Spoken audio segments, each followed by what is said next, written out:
Hello everyone. Before we start, hit that like button and subscribe. Drop a comment with where you're watching from and what time it is for you. That's how YouTube keeps sending you stories like this. And now, let's get into it.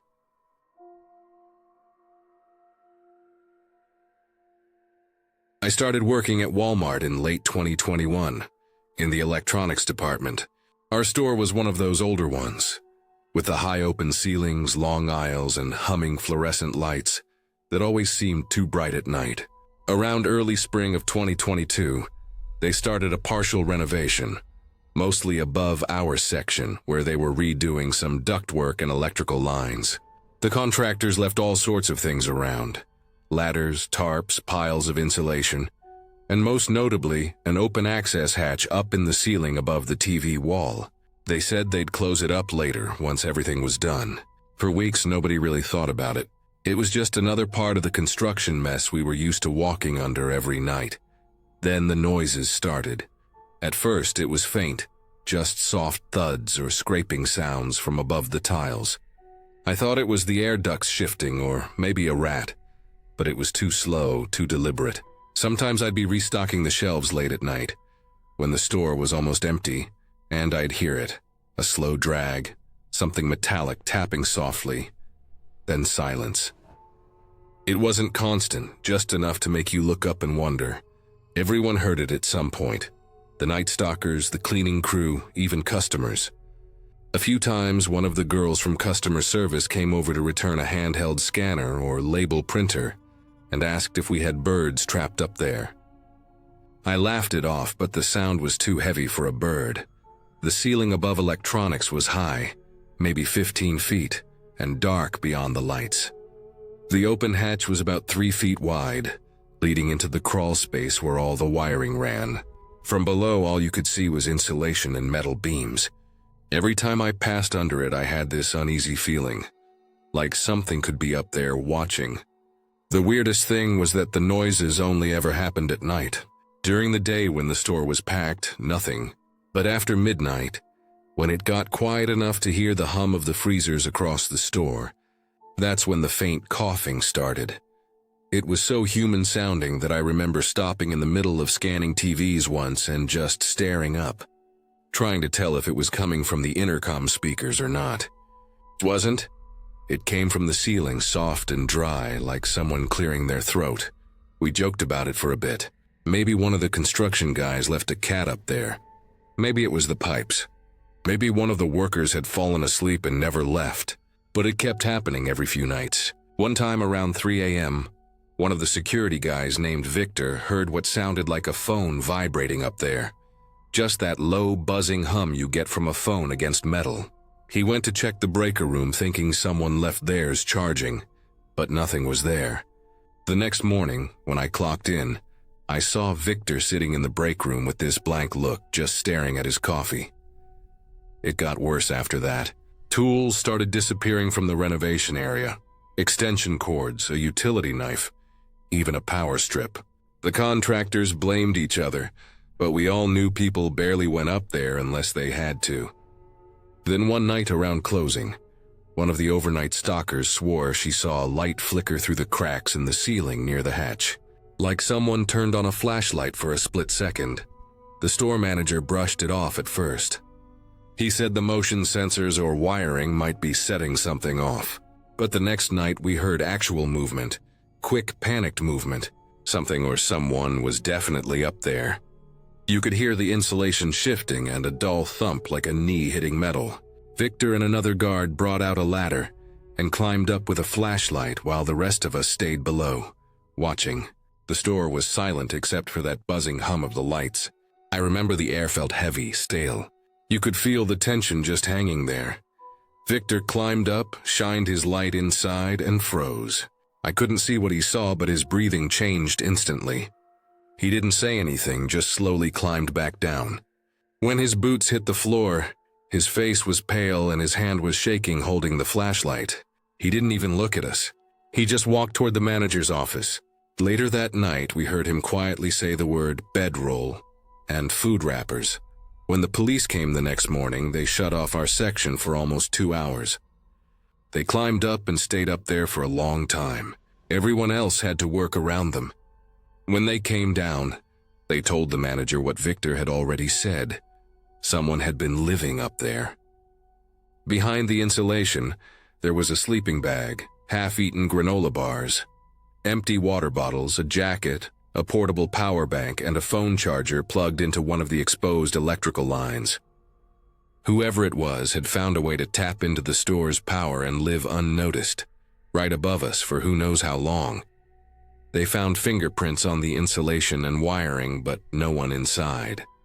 The cops searched the whole ceiling space with flashlights and even thermal cameras, but whoever had been there was gone. The hatch stayed open for a few more days after, but nobody wanted to be under it. Every time I walked that aisle, I caught myself glancing up, half expecting to see a face looking down. The insulation above had a dark patch where the bedroll had been pressed into it. It was unsettling, like a shadow that wouldn't go away. We figured it was over. The cops said it was probably a homeless person who'd snuck in during the construction and used the space to sleep. They told us to keep the hatch covered and report anything strange. But about 2 nights later, something new happened. One of the handheld scanners from our department went missing. Those things are tracked. Each one has a location signal that shows where it last pinged. When the manager checked the system, the signal showed it was still in the building. The first ping came from above electronics, same spot as before. The exact same coordinates. Everyone thought it was a glitch, maybe interference from the wiring. But the next night, same thing. Around 1 a.m., the scanner pinged from the ceiling again, stayed active for about 2 minutes, then went silent.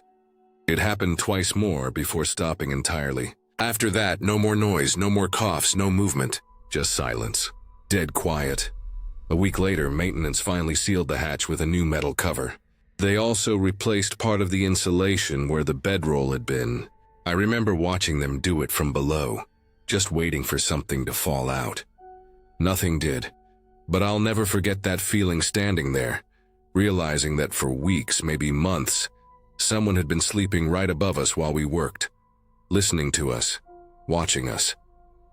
Using our power, eating, charging their phone, living in the dark space between the ceiling and the roof like a ghost made of flesh and dust. The police never found whoever it was. They ran the fingerprints, but there was no match in any database. The food wrappers were traced to a nearby convenience store, but the clerk didn't remember anyone suspicious. It was like whoever had been there just vanished one day, leaving everything behind. I stayed at that Walmart for another year, but I never really got used to that ceiling. Even after the renovations were done and everything looked new, I could still picture that narrow, dusty crawl space above me every time I stood in that aisle. Sometimes when the store got quiet at night, I swore I could still hear faint sounds up there, just the air settling maybe or the building shifting, but I never went to check. None of us did, and sometimes, when I was scanning boxes or restocking, I'd see a shadow flicker across the top of the wall and my chest would tighten for a second, before realizing it was just the lights, reflecting off the metal racks. But I always wondered about that missing scanner. It was never found, not in inventory, not on any shelf, not anywhere in the building. Its last signal came from the same place where that bedroll had been, right above the TVs, where the wiring still runs. Some nights I'd look up and think about that quiet, hidden space full of wires and dust, and how easy it was for someone to live there, right over our heads, while we went about our nights completely unaware. It wasn't a ghost or anything supernatural, just a person, maybe desperate, maybe dangerous, who decided the safest place to hide was above the lights in a Walmart ceiling.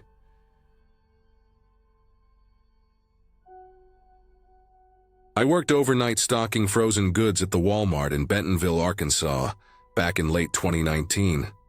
My shift started at 10 p.m. and ran until 7 in the morning. Most nights were slow and quiet, especially after midnight when the store emptied out, except for the overnight crew and a few truck drivers unloading pallets in the back. The frozen section was my area.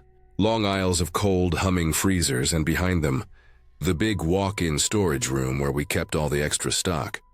It was the kind of job where you got used to the noise, the constant low buzz of the compressors, the squeak of pallet jacks, the clatter of boxes hitting the floor. You stopped noticing it after a few weeks. Nights all blurred together after a while. I'd wear the same insulated gloves and thick jacket every shift because the freezer air was dry and sharp. My breath always came out in fog, and my fingers stung every time I pulled my gloves off to scan barcodes. That night, I remember it was a Tuesday going into Wednesday. It was right before Thanksgiving, so the store was packed earlier in the evening, and by the time we got started, the back room was full of frozen turkeys, pies, and ice cream tubs stacked 6 feet high. We were running behind, and everyone was in their own section trying to catch up. Around 2:30 a.m., most of the guys took their half-hour break. I decided to stay and finish my pallet of ice cream so I could clock out on time later. I was working down the main freezer aisle, the one near the back wall, facing the dairy section. The floor was cold under my shoes, and the overhead lights gave everything that pale, humming glow that made you feel half awake. I remember the sound of my box cutter slicing through shrink wrap, the soft thud of cartons hitting the shelf. I was halfway through a box of mint chocolate chip when I heard it.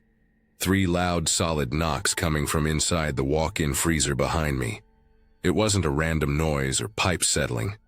It was sharp, spaced out evenly, like someone knocking on a door to get attention. I froze and looked toward the back. The walk-in freezer door was big, heavy stainless steel with a latch handle, and a small square window that fogged over on the inside. The sound came from that direction, no mistake. At first I thought maybe one of the guys came back early from break to mess with me. We did that sometimes, banging on the walls or throwing something at the door to startle whoever was inside. But I remembered seeing all of them head toward the break room about 10 minutes earlier. There shouldn't have been anyone near the freezer. I waited a second, staring at the door. Then it happened again. 3 knocks, same rhythm, just harder this time. It echoed in the cold aisle, deep and hollow. The hair on my arm stood up. I set down my box cutter and walked toward the door. My breath was visible even outside the freezer, because the air around that section was always colder. The metal handle felt slick with condensation when I grabbed it.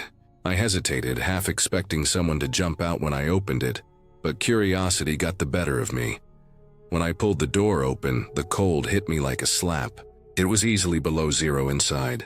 The overhead light was on, a harsh white glare bouncing off frost-covered walls. The hum of the refrigeration units filled the silence.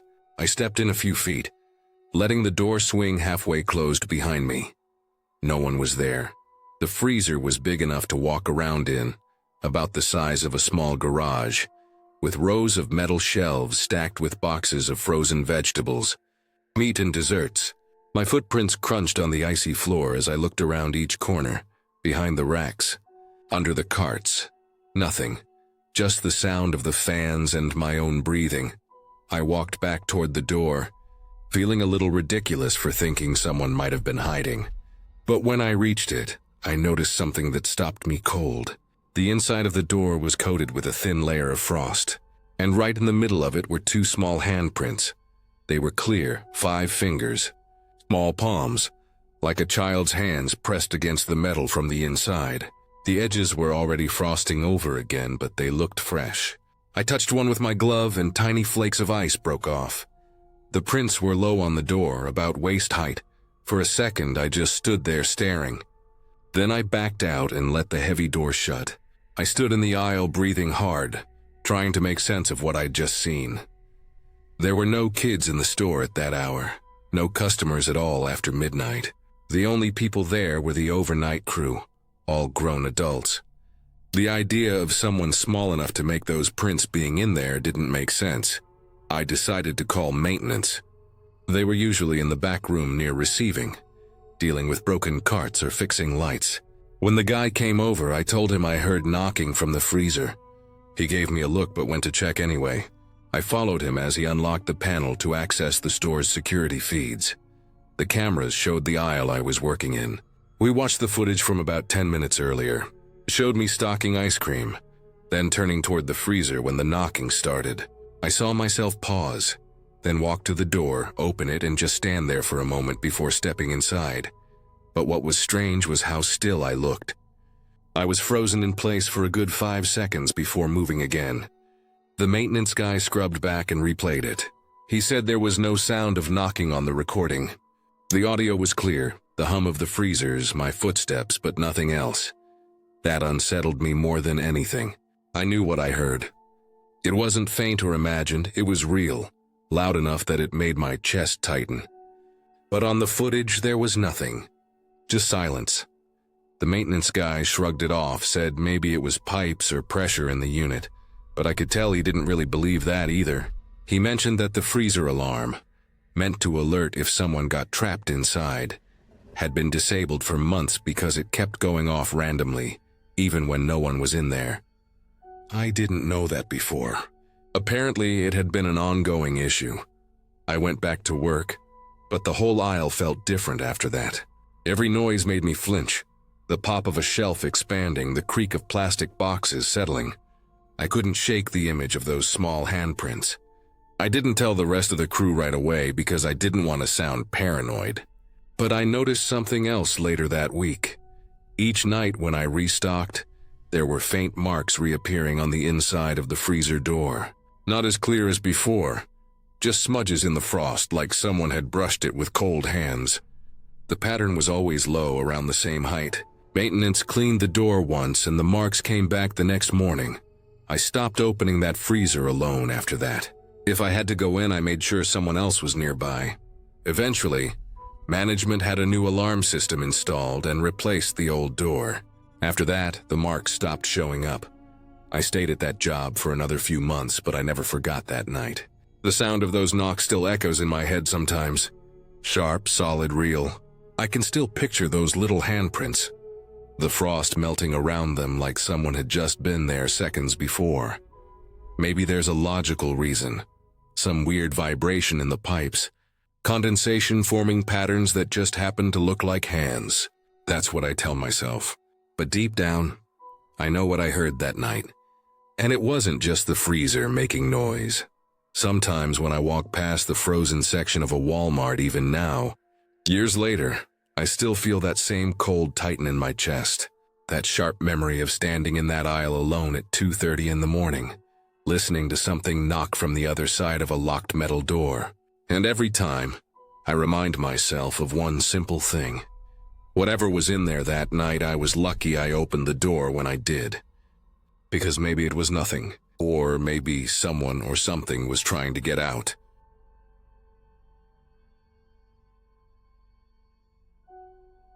I worked as a lot attendant at the Walmart off Silver Springs BLVD in Ocala, Florida, back in 2021. It wasn't a bad job, mostly boring and repetitive. I'd spend my shifts collecting carts, helping people load things, and sometimes just walking the parking lot at night, making sure nothing suspicious was going on. The place was open 24 hours then, so there were always people around. But after 10 p.m., it would quiet down a lot. Just a few late-night shoppers, truckers grabbing snacks, or people sleeping in their cars. The Walmart sat right off the main highway, near a cluster of gas stations and a couple of fast food places. Because of that, the lot was a popular overnight stop for RVs and truckers. It was normal to see a few campers lined up along the far edge by the tree line. Most people moved on after a night or two, but every now and then, one would stay longer than it should. Around mid-June that year, there was this old white Winnebago that showed up late one night. It looked like it was from the 80s. Rust stains down the sides, faded stripes, cracked windshield. It parked in the far corner near the retention pond, facing the road. I noticed it because it looked like it had been through hell.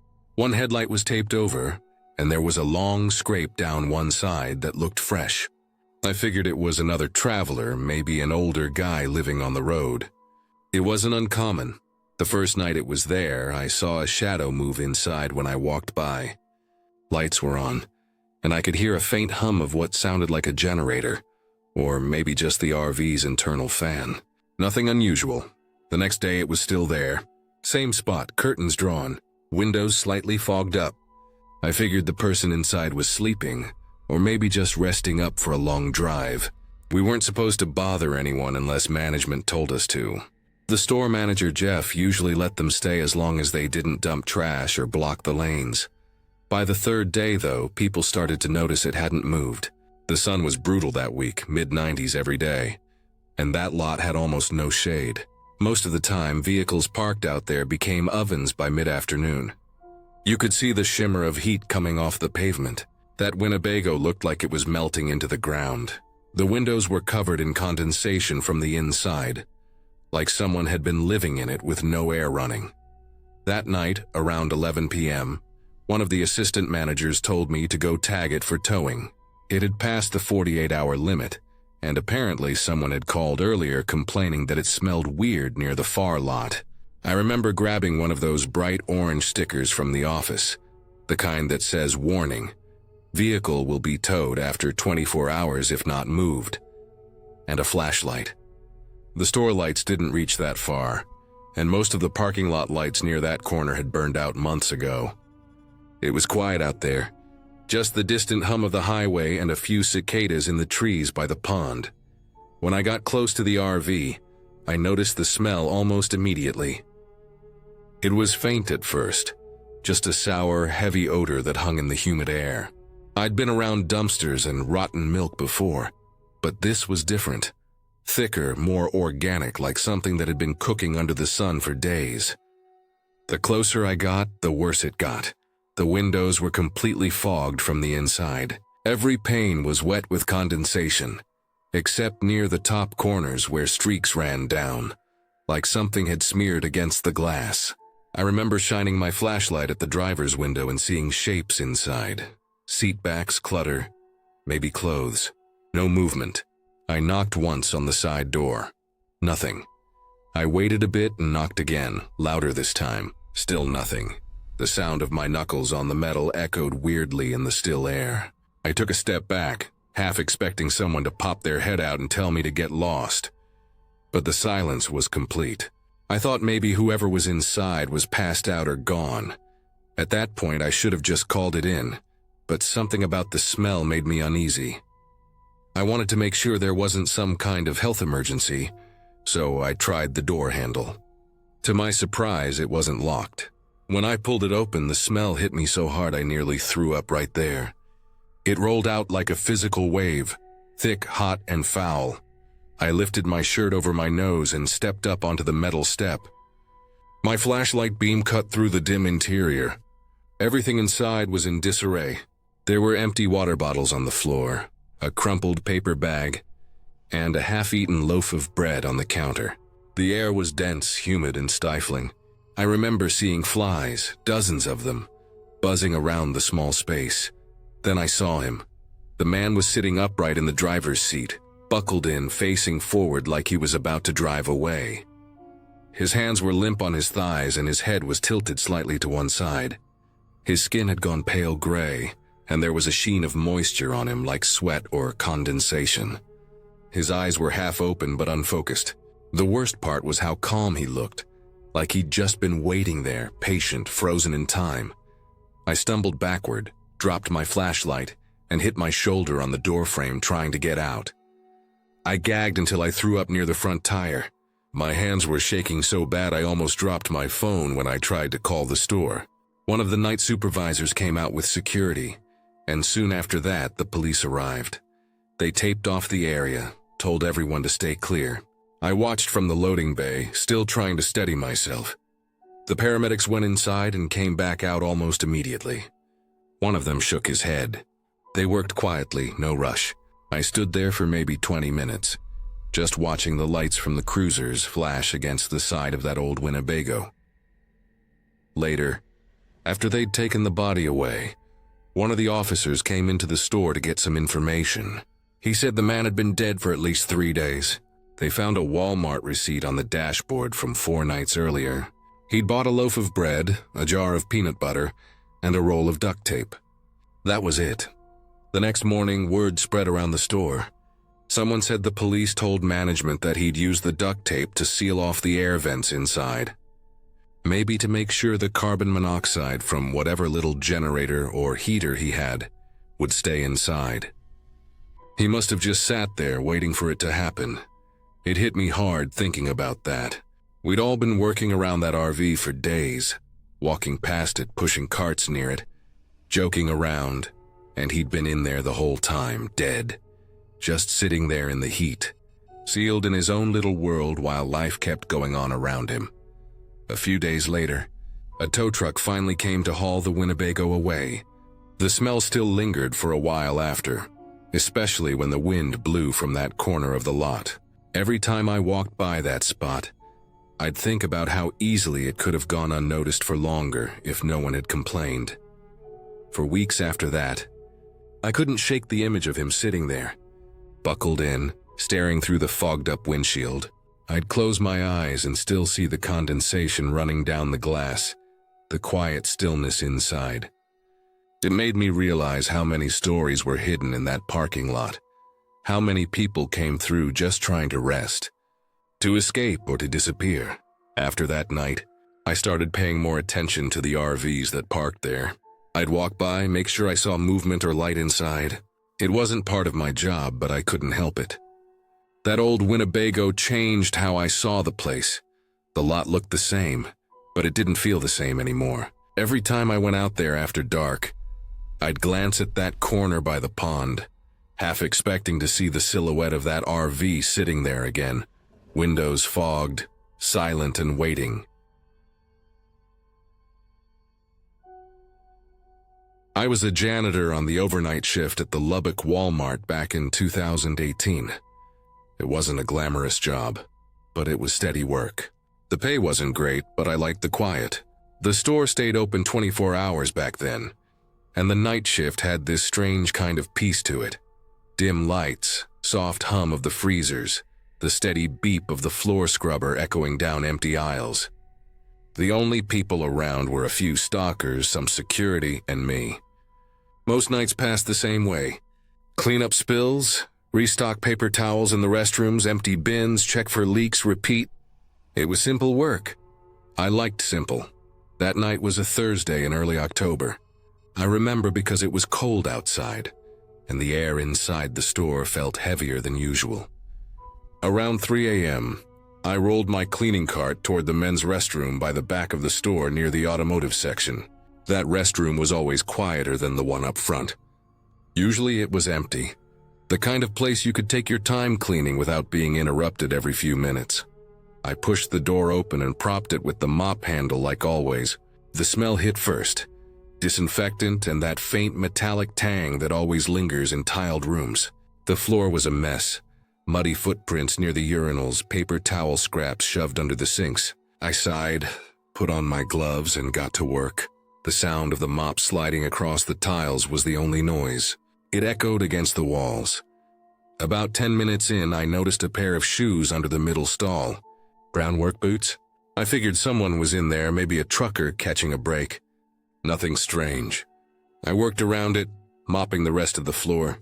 Usually people come and go in a few minutes, but after 10, then 15, then 20 minutes, those boots hadn't moved an inch. I slowed down, watching the shadows under the stall. No shifting, no sound of movement. Just those boots sitting there, toes pointed toward the toilet tank. I waited another minute before crouching down and looking underneath. What I saw made my stomach twist. The boots were facing the wrong way. Toes toward the tank, heels toward the door. Whoever was wearing them would have had to be facing backward, standing on their head, or twisted around in some impossible position. But there was no sound, no breathing, no movement. I stood up, trying to think. Maybe someone passed out in there? I called out, but the echo just died in the air. My chest tightened. I backed out of the restroom and went to find security. When security showed up, it was one of the older guys, Larry. He had that attitude like nothing could surprise him. He followed me in, flashlight in hand, and I pointed toward the stall. He banged on the door. Nothing. Then he unlatched it with his key and pushed it open. The stall was empty, completely empty. The boots were still there, though, still in the same position, laced neatly, sitting on the floor as if someone had just stepped out of them. When Larry kicked one, sand poured out. Not dirt, sand. like the kind you'd find at a beach or a desert pit. It covered the floor around the boots in a fine layer. Larry laughed, said maybe someone was pulling a prank. He picked the boots up and tossed them into the trash bin near the sinks. We both left it at that, but I remember thinking about it the rest of the night. How the soles of the boots were clean, even though the rest of the floor was filthy. How there wasn't a speck of sand anywhere else in the restroom before that. The next day, I tried not to think about it. I told myself maybe a customer left them there. Maybe the sand was from a construction site or something. People left weird things behind all the time. Belts, shirts, even wallets. Still, something about those boots stuck with me. It felt off. Not scary exactly, just wrong. 2 nights later, same shift, around the same time, 3 a.m. I went back into that restroom. I didn't think about it until I was halfway through cleaning, and my eyes fell on the middle stall again. My chest tightened immediately. Same boots. Same exact ones, same spot. Laces tied, sand around the base. Toes toward the tank. I froze for a long time, just stared. I looked around the room. Everything else was as I'd left it. Trash bins empty, mirrors clean. I didn't hear anyone come in. I didn't see anyone leave. And yet there they were again. I walked closer this time, step by step. The sound of my boots on the tile echoed in my ears. I could see the sand more clearly now. Thin trail lines like it had been poured straight from above. Not tracked in. I crouched and looked under the stall. Same as before, empty, just boots. Sitting there filled with sand. I backed out slowly, grabbed my cart, and left the restroom. I didn't even finish mopping. I went straight to the front, where the shift manager was doing paperwork. I told him what I saw. He didn't even look up from the clipboard. Just said I shouldn't waste time with strange reports. Said if I wanted to keep the job, I should focus on cleaning, not inventing stories. That was his exact tone. Cold, annoyed, like I was a problem, not an employee. So I kept my mouth shut after that. But I started avoiding that restroom. I'd clean it early, around midnight before the weirdness started. If I ever had to go in after 3 a.m., I just worked fast and didn't look too hard at the stalls. A few nights later, one of the other janitors asked if I'd noticed anything odd back there. I just said no. I didn't want to talk about it. He said he'd been hearing strange sounds, scraping like sandpaper on tile. But when he'd check, there'd be nothing there. I didn't say a word. I didn't want to lose my job. The rest of that month went by slowly. Nothing major happened, but I always felt uneasy walking past that part of the store. Sometimes late at night, I'd pass the restroom door and hear the faint crunch of something underfoot, like grit. I'd check my boots clean. The hallway floor, clean. But the sound was still there, like sand being shifted in a box. One night, right before my shift ended, I saw Larry again. He was sitting in the break room, half asleep. I asked him if he ever found out who left those boots. He gave me this blank look like he didn't know what I was talking about. I reminded him about the restroom, the boots full of sand. He just shrugged, said he didn't remember any of it. Then he went back to his coffee like the conversation never happened. That was what really got to me. I knew he was there that night.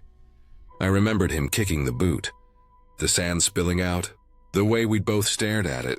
But now he acted like it never happened. Maybe he was told not to talk about it.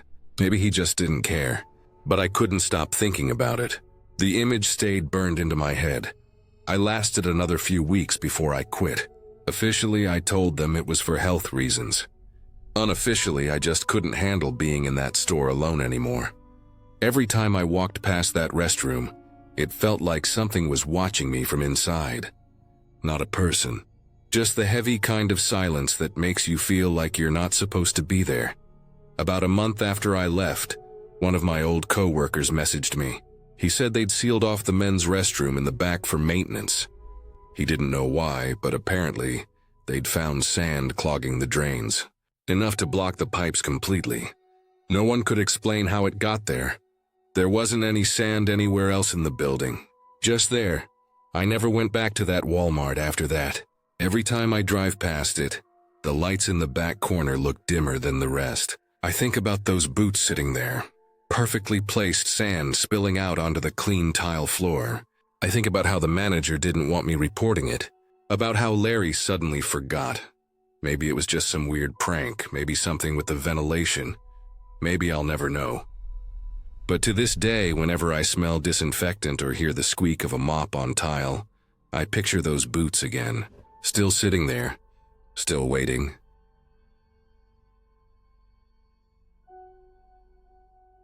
I was working in the apparel section of Walmart in early November of 2021. It was one of those slow weeknights, where the air outside had that early winter chill, and the store was mostly quiet, except for the occasional cart squeak and the sound of hangers sliding on racks. The clock above the fitting room showed a little past 9 p.m., and I was folding a messy stack of sweatshirts near the women's clearance section. The fluorescent lights overhead had that faint flicker that always gave me a headache by the end of my shift.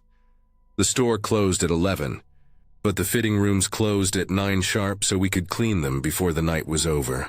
That night, I'd already done my last sweep, checked every stall, picked up the tags, refolded the abandoned clothes, locked up the side door, and flipped the sign to closed. I remember feeling relieved because the fitting rooms were usually the most annoying part of closing. People never wanted to take closed as an answer. I was just straightening the shirts when I noticed someone walking toward me from the main aisle. It was an older woman, maybe in her late 60s. She had long, graying hair, a faded gray coat that looked like it had seen too many winters, and a scarf that hung loose around her neck. She wasn't pushing a cart or carrying a basket, just walking, slow and steady, eyes fixed ahead like she already knew exactly where she was going.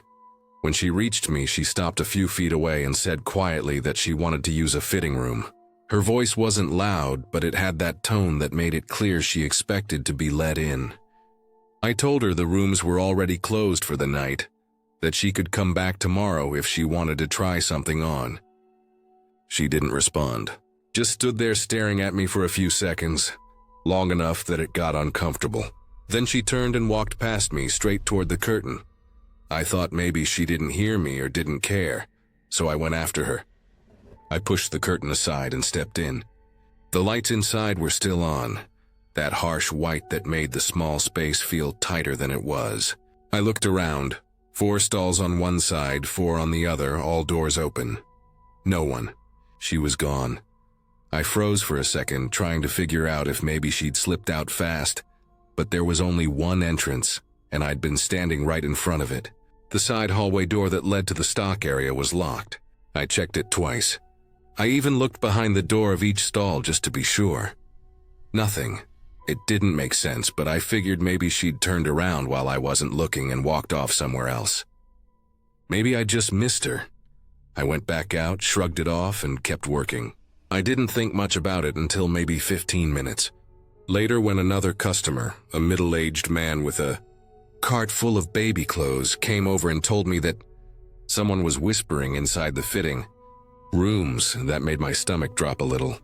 I thought maybe the woman had somehow stayed in there and was hiding, maybe waiting to steal something or just acting strange. That wasn't unheard of. People did weird things in retail all the time, so I went back to check again. The lights were still on. The air felt slightly warmer from the closed space, and everything was just how I'd left it. No footsteps, no movement, nothing. But when I looked at the mirror in the last stall, I saw something new. It was fogged slightly near the top, and written faintly across the glass like with a finger were the words, "I still don't fit." It wasn't lipstick or marker, just smudged finger writing through a thin layer of haze. Like someone had been breathing near it, or maybe had damp hands. It wasn't there before. I was sure of it. I just cleaned that mirror earlier that evening with glass spray and paper towels. For a few seconds, I just stood there looking at it. The words were written unevenly, like someone had pressed hard with shaky hands. The T and fit dragged slightly downward, almost like it had been written slowly. It gave me this strange, heavy feeling in my chest, the kind that makes you want to leave a room but can't quite explain why. I thought about calling a manager over, but I knew what they'd say. Probably assume a kid wrote it earlier or someone thought it would be funny. I grabbed the glass cleaner and wiped it off. The spray made that sharp chemical smell that always stung the nose. The words disappeared easily, but a faint streak stayed behind, like the mirror had been touched by greasy fingers. I finished cleaning and walked back out again, but I couldn't shake the image of that writing. The more I thought about it, the more it bothered me. Not just what it said, but how it seemed like it was written recently, like minutes before I got there. I went over to the fitting room desk where the camera screen was mounted. It wasn't live footage. It just showed different angles around the apparel area. I wasn't really supposed to touch it, but the night manager, Reggie, usually didn't care if I checked something quick. I scrolled back to around the time the woman had first come up to me. The footage showed the aisle clearly. I could see myself folding clothes, then standing there talking to someone. Her, but something was off. The way the light hit, it almost made it look like I was talking to empty space. I watched it again, slower this time. I could see my mouth moving, my hand pointing toward the fitting rooms, and then I turned to follow. Except on the footage, there was no one else in frame. Just me walking toward the curtain like I was chasing someone who wasn't there. I felt my skin prickle. I scrolled forward to about 10 minutes later, when the customer came over to tell me about the whispering. That part showed him clearly walking up, talking to me, then me going back to check again. But nothing else moved. No one went in or out of the curtain. I didn't tell anyone about what I saw. Not Reggie, not the security guy. I just turned the monitor off and went back to folding shirts until it was time to clock out. I tried to convince myself it was some camera glitch, maybe an angle that made her not show up. The next night, I came in for my shift again. One of the managers, Maria, pulled me aside and said she needed me to go through the fitting rooms before opening, because they found a mess in there that morning. I went over with a roll of trash bags and a spray bottle, thinking it would just be more hangers and clothes people left behind. Inside, one of the mirrors had a long crack running through it from top to bottom. It wasn't shattered, but the line was deep, like someone had pressed something hard against the glass. Near the bottom corner, written again with a fingertip, were those same words, "I still don't fit." That time it looked older, like it had been there a while, faint and half-wiped. I stared at it for a long time, my stomach turning over. The lock on the stock door was still in place. The key holder list showed no entries, and the night before, I knew I'd been the last one to check that area. Later, I mentioned it quietly to Maria. Just said maybe we had someone sneaking in through the back hallway somehow. She said it wasn't possible. The maintenance crew checked every door and camera that morning. Nothing showed anyone entering or leaving that area between closing and opening. I still worked there for another year, and every time I walked past those fitting rooms, I thought about that gray coat, the writing, and how I never saw her again. Sometimes when it was slow at night, I'd hear the faint sound of hangers moving, even when no one was back there. Maybe it was just the air vents or my nerves, I don't know. The thing that stayed with me most wasn't the writing or the camera. It was how real she'd looked when she stood in front of me. The coldness in her eyes, the way her coat hung heavy on her shoulders, the sound of her shoes as she turned away. None of it felt made up or imagined, but there was never any footage, no trace of her on the cameras, not even when security checked again later that week.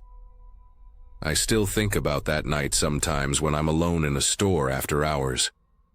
About how someone can stand right in front of you, say nothing, and still leave something behind.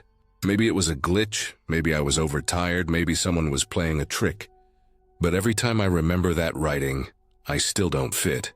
It doesn't feel like a prank. It feels like something someone needed to say, and for some reason they said it there.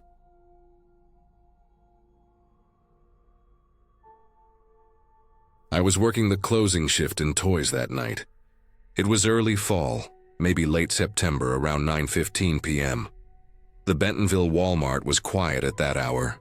Bright lights, half-stocked shelves, a few customers wandering with tired faces. The store always felt a little strange near closing. The music played softer, the aisles echoed more, and the air felt heavy, like everything slowed down a bit once the rush was over. I liked working evenings because there were fewer kids running around, fewer carts blocking the aisles, and more time to actually organize the shelves. I was restocking the dolls section, kneeling with a box cutter and a flat cart full of new Barbie sets. That section always smelled faintly of plastic and cardboard.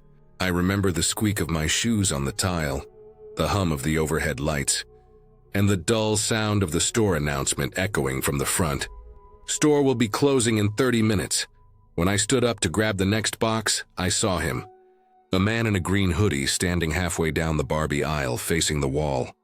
At first, I thought he was just browsing, maybe looking for a gift, maybe lost. But the longer I watched, the stranger it felt. He wasn't moving. His head was tilted slightly down, hands in his hoodie pocket, body stiff. Just standing there. I said something, just the usual question I'd ask a customer. But he didn't move or say anything back. No sign he even heard me. I thought maybe he was wearing earbuds or just ignoring me. Whatever. I went back to stocking. A few minutes passed and I caught myself glancing down the aisle again. He was still in the exact same position. Not leaning, not shifting his weight, not even looking at the shelves. Just standing like he was studying the wall. It started to make me uneasy. People do weird things sometimes. Sleepwalkers, people off their meds, addicts. But something about his stillness didn't fit. It felt too deliberate, too precise. I pushed my cart to another section to finish stocking action figures. I didn't want to keep looking at him. Around 9:40, I circled back toward the main toy aisle and he was still there. Same spot. I checked the floor, his shoes hadn't moved an inch. That's when I decided to tell my manager. I walked up front, found her by the customer service counter, told her about the man. She sighed and followed me back, but when we turned the corner into the Barbie aisle, he was gone. Every shelf was normal. The floor was empty. You could see the whole length of the aisle from end to end and there was no one there. I checked behind the end caps, even peeked around the corners into the next aisles. Nothing. My manager gave me this half-annoyed look and said maybe he'd just left. But I'd been working that area almost the entire time since I first saw him. The only exits near that section were the main aisle to electronics and the garden side door, which was locked at night. I hadn't heard any footsteps, carts, or even movement. Just the usual store hum. When we got back to the front, she pulled up the security feed to check. The cameras and toys were split between two aisles, the Barbie aisle and the one next to it. We scrolled through the feed from around the time I first saw him. At 8:42 p.m., he just appeared. One frame he wasn't there, next frame he was. No approach. No movement from another aisle. Just standing there facing the shelf like he'd been dropped into the scene. He stayed that way for about 20 minutes. Then, around 9:04, he turned slightly, moved toward the gap between the Barbie aisle and the one beside it, and vanished off camera. But he never came out on the next one. There was no sign of him leaving. No exit, no walking past the registers. Nothing. I remember the feeling in my chest when I saw that footage. Cold, slow dread creeping in from somewhere I couldn't explain. The cameras don't glitch like that, not in that way. I've worked there long enough to know what camera lag or frame skipping looks like. This wasn't that. The manager called security, then the police, just to be safe. They came later that night, watched the footage themselves, and told us it was probably a technical glitch. The words didn't match their faces, though. They looked unsettled. One of the officers even asked if any other employees had seen him before. Nobody had. After that, the store went on as usual. The next few nights felt heavier, though. I found myself glancing at that aisle more often, especially near closing. Every tall figure in a hoodie made my stomach tighten a bit. I started leaving the toy section 10 minutes early, just to get away from it. A week later, I was working the closing shift again, but this time I was zoning shelves near self-checkout. It was quieter than usual, the store nearly empty. Around 9:50 p.m., I was setting things straight on an end cap when I noticed someone standing near the self-checkout area, facing the registers. I didn't pay much attention at first. Lots of people linger around there, counting change or bagging slowly. Then I saw the green hoodie. It hit me instantly. The color, the shape, the way the guy was standing with his hands in his pocket and his head slightly tilted down. My stomach went cold. He wasn't checking out, though. He didn't have a cart, no basket, no items in his hands. He was just standing there, watching people bag their groceries. He wasn't close to anyone. just off to the side, behind the last register, like someone who didn't belong but didn't care if anyone noticed. No one else seemed to think twice about him. I pretended to be straightening the shelf but kept watching him out of the corner of my eye. Every few seconds he shifted slightly, like he was looking for someone specific. I couldn't see his face clearly under the hood, but something about the way he moved, slow, steady, controlled, felt exactly the same as before. After about 5 minutes, he turned and walked toward the exit doors. I tried to follow at a distance, but by the time I reached the doors, he was gone. Outside, the parking lot lights stretched across the asphalt, empty except for a few cars. The night air was cool, still and silent. I went back inside, uneasy. I didn't tell anyone right away. It just felt useless. What could I even say? The guy who appeared on the cameras is back, just standing around. I didn't want to deal with more police saying it was a glitch or management brushing it off, but I couldn't shake it. Over the next few days, I started paying closer attention to faces in the store. Every customer in a hoodie, every person who lingered too long near the aisles, I noticed them all. I even looked for him on the security screens when I passed by the office. Nothing. Still, the image stuck in my head. Him standing motionless, facing the shelf. Then later standing by the registers watching people. Always quiet, always still. It's been months now, and I haven't seen him again. But I still think about that camera footage, how he just appeared without walking in. There's no explanation that makes sense. Cameras don't invent people, and the police's glitch answer doesn't explain how I saw him later. In person, moving, breathing, watching. Sometimes when I close the store, I walk down the Barbie aisle just to prove to myself that nothing's wrong. I stand in the same spot he stood. It's just a section of shelves, some boxes, the faint buzz of fluorescent lights. But the longer I stay there, the more I feel it. That strange stillness, that heavy quiet, like the air itself is holding its breath. I don't stay long anymore. I just make sure the shelves are straight, turn around, and head back to the front before the feeling gets too strong. I don't know who he was or why he was there. But every time I think about that green hoodie, I remember how easily he disappeared. First from the camera, then from the store, and then from the lot. And I know, deep down, that if I ever see him again, it won't be by accident.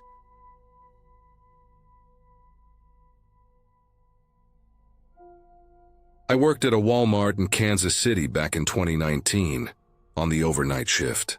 Most nights were quiet, just the hum of the fluorescent lights and the constant beep of pallet jacks as we stocked the aisles. The back room always had this stillness to it, cold air from the vents, concrete floors that echoed every step, and the faint smell of cardboard and cleaning chemicals. We all had metal lockers against one wall where we kept our stuff, phones, lunches, shoes, whatever we didn't want out on the floor. I'd been there almost 2 years when Erin started. She was new, mid-20s maybe, short brown hair always tied back tight. Worked mostly in toys and seasonal. Nice enough, quiet. She was still learning the ropes, so she'd hang around the rest of us at lunch.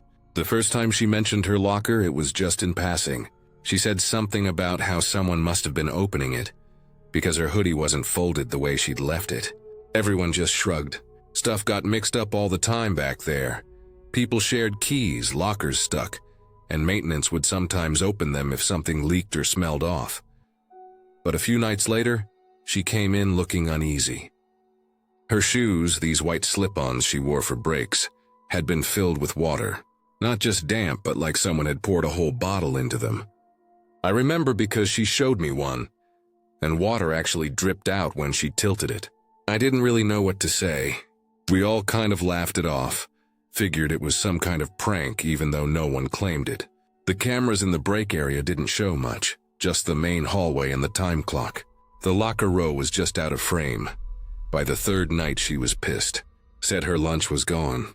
She'd packed soup and a sandwich, and when she opened her locker before break, everything was gone except the empty lunchbox. She reported it, and management told her to switch lockers. They gave her one further down the row, closer to the end where the lighting flickered sometimes. She didn't seem happy about it, but took it anyway. That last night she worked still sticks in my mind like it happened yesterday. It was a Thursday. End of the month, around 1 a.m. We were all dragging through the last few hours. I was back near the freight door stacking boxes of detergent when I noticed Erin walking to the back room. She looked tired, slow, holding her phone and a jacket. I figured she was getting ready to clock out soon. The back area at night always had that hum to it. The sound of the big cooler fans running through the wall, the vending machine compressor kicking on and off, and the overhead lights buzzing faintly. The locker section was tucked between the supply shelves and the employee bathroom. The lights there were a little dimmer, kind of yellow compared to the bright white in the rest of the room. I didn't see her again after that until we all gathered by the time clock about half an hour later. She wasn't talking, just staring at her open locker. The metal door was bent slightly, hanging open like someone had yanked it hard. On the floor right in front of it was a wet footprint, small, barefoot, like from a kid. You could see the outline clear as day, the heel, the arch, the toes. The concrete around it was dry, just that single wet mark leading away from her locker toward the far side of the room, where the utility closet was. No one said anything for a while. We just stood there looking at it. I remember the faint smell of wet concrete and metal in the air, like when rain leaks in through the dock door. Erin's hands were shaking. She grabbed her bag from the bench, left her name badge sitting on the table and walked straight out. Didn't clock out, didn't look back, just gone. The manager on duty that night, Brian, told us to finish up and not worry about it. He said he'd check the footage later. I stayed late helping close up the backstock. Around 3 a.m., he came back looking frustrated, saying the locker room camera had gone dark for about 15 minutes, 1:12 to 1:26 a.m., right when Erin had been in there. Just static the whole time? The hallway camera caught her walking in, but never showed anyone leaving until we did after 1:30. That detail sat with me for a long time. The next day, Erin called in and quit. Never came back to get her last check. Never picked up her stuff from her new locker. HR had to box it up after a week. When they opened it, her jacket and lunchbox were still inside, both damp, like they'd been sitting in humidity or got splashed somehow, but there hadn't been any leaks nearby. For a while, the footprint stayed faintly visible. The floor was old concrete, so even after cleaning, a dark patch lingered where the moisture had soaked in. It faded slowly, week by week, until it was gone. People started joking about it later, saying maybe one of the day shift workers had their kid running around, or that Erin made it up to get out of the job. But I knew what I saw. That footprint wasn't from a kid running around. There hadn't been any kids in that store after hours, not ever. Security would have caught it. And even if someone had brought a kid in, how would a barefoot child leave a single wet footprint in the middle of a dry floor at 1 in the morning, then vanish without showing up on any camera? A couple months later, they replaced the locker row completely. New metal ones, darker gray, sturdier locks. The old ones got hauled out to the dumpster behind the garden center. I remember seeing them there one night while taking out trash, lined up against the fence, doors swinging in the wind. One of them still had the faint outline of a number on the top right corner, 47. That had been Erin's first locker. I don't know what really happened to her stuff. Maybe someone on staff was screwing with her. Maybe some night cleaner got in there somehow, but the cameras cutting out exactly during that window never made sense. Maintenance checked the wiring afterward, said nothing was wrong. No power surge, no tripped breakers. Just a dead feed for 14 minutes, then back to normal. After that, I started noticing small things too. My locker lock would be twisted slightly like someone had tried it. Once I found the corner of my hoodie wet, just a patch near the bottom, no idea how. The vents above the lockers sometimes dripped condensation when the temperature changed, but not enough to fill shoes or soak clothes. Still, it made me uncomfortable. I started keeping my things in my car and only using the locker for my name tag and gloves. By winter, most of the people who'd worked that shift had either transferred or quit. New faces came in. They never knew about the footprint or Erin. The new lockers shined clean, the floors freshly waxed. But every now and then, especially late at night when the back fans went quiet for a few seconds. You could hear faint dripping from somewhere near the old wall, just steady drops hitting concrete. I still work nights, different store now, but that sound always brings it back. The silence of that room, the open locker door, the single wet footprint on the floor leading nowhere. It was never about ghosts or anything like that. I think it was something human, someone with a key, maybe maintenance or security, who knew where the cameras couldn't see, someone who enjoyed messing with her until she couldn't take it anymore. That's the part that still gets me. The idea that it wasn't random. It was someone we probably worked beside every night, walking the same aisles, clocking out at the same time. We never found out who. No one was ever caught, but I can still picture that footprint, faint on the cold concrete, and the silence of the back room after she walked out for the last time.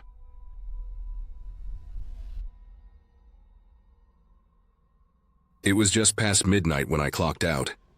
The store was quiet, the kind of silence that hangs heavy after a long shift. Most of the lights were dimmed except for the rows near the exits.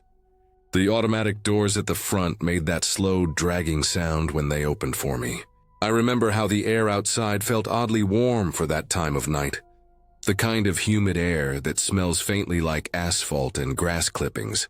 The parking lot was mostly empty, except for a few cars belonging to the overnight crew. The hum of the lot lights buzzed faintly above, casting that pale orange glow over everything. I walked down the long painted line between the rows of cars, dragging my feet a little. My body ached from standing for 8 hours. I was halfway to my car when I noticed something small near the cart return. At first I thought it was trash, like someone left a bag sitting there, but then I realized it was a kid, a boy, maybe 8 years old, standing barefoot beside the metal frame of the cart corral. He was holding a half-empty soda can in one hand, the silver glint catching the light. His clothes looked normal, dark shorts, a faded blue shirt.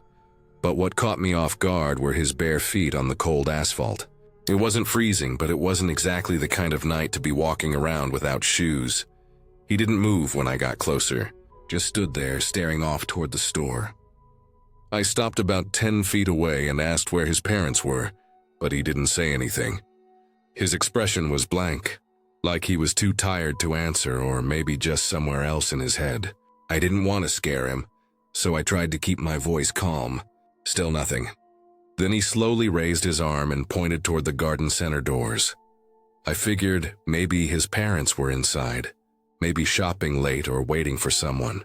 It wasn't common, but sometimes people lingered in that area after closing because of the 24-hour tire shop nearby. I told him to wait there and went back toward the doors. The automatic door didn't open since they were already locked for the night, so I walked around to the employee entrance on the side. Inside, a few of the overnight stalkers were getting carts ready and cleaning floors. I went to the front to find security. The night guard, a big guy named Terry, was sitting at the monitor desk drinking coffee. Told him there was a kid outside alone by the carts and that he wasn't talking. Terry frowned, stood up, grabbed his radio and followed me out. When we got back outside, the boy was gone. The cart return was empty, just a few loose carts and a soda can sitting upright near the rail. I looked around the lot, thinking maybe he'd wandered off between the cars, but there was no movement anywhere. Terry walked around, checking between rows, shining his flashlight under the occasional truck, calling out just in case. Nothing. The place was dead quiet. We went back in, and Terry said he'd check the cameras. I stayed with him, leaning against the wall as he scrolled through footage on the monitor. The cameras showed the exact time I'd left. There I was, walking through the parking lot, clear as day under the orange lights. Then there he was, the kid standing next to the cart return exactly where I saw him. He wasn't blurry, not shadowy or anything weird like that. Just a regular kid holding a soda. Terry scrubbed forward a few seconds at a time, trying to catch him moving. But then something strange happened. One frame he was there, next frame, gone. Just empty space. No blur, no motion, no sign of him walking away. It was like he had vanished between 1 second and the next. Terry stared at the screen for a while, then rewound it and played it again. Same thing. The boy never left the frame. He just wasn't there anymore.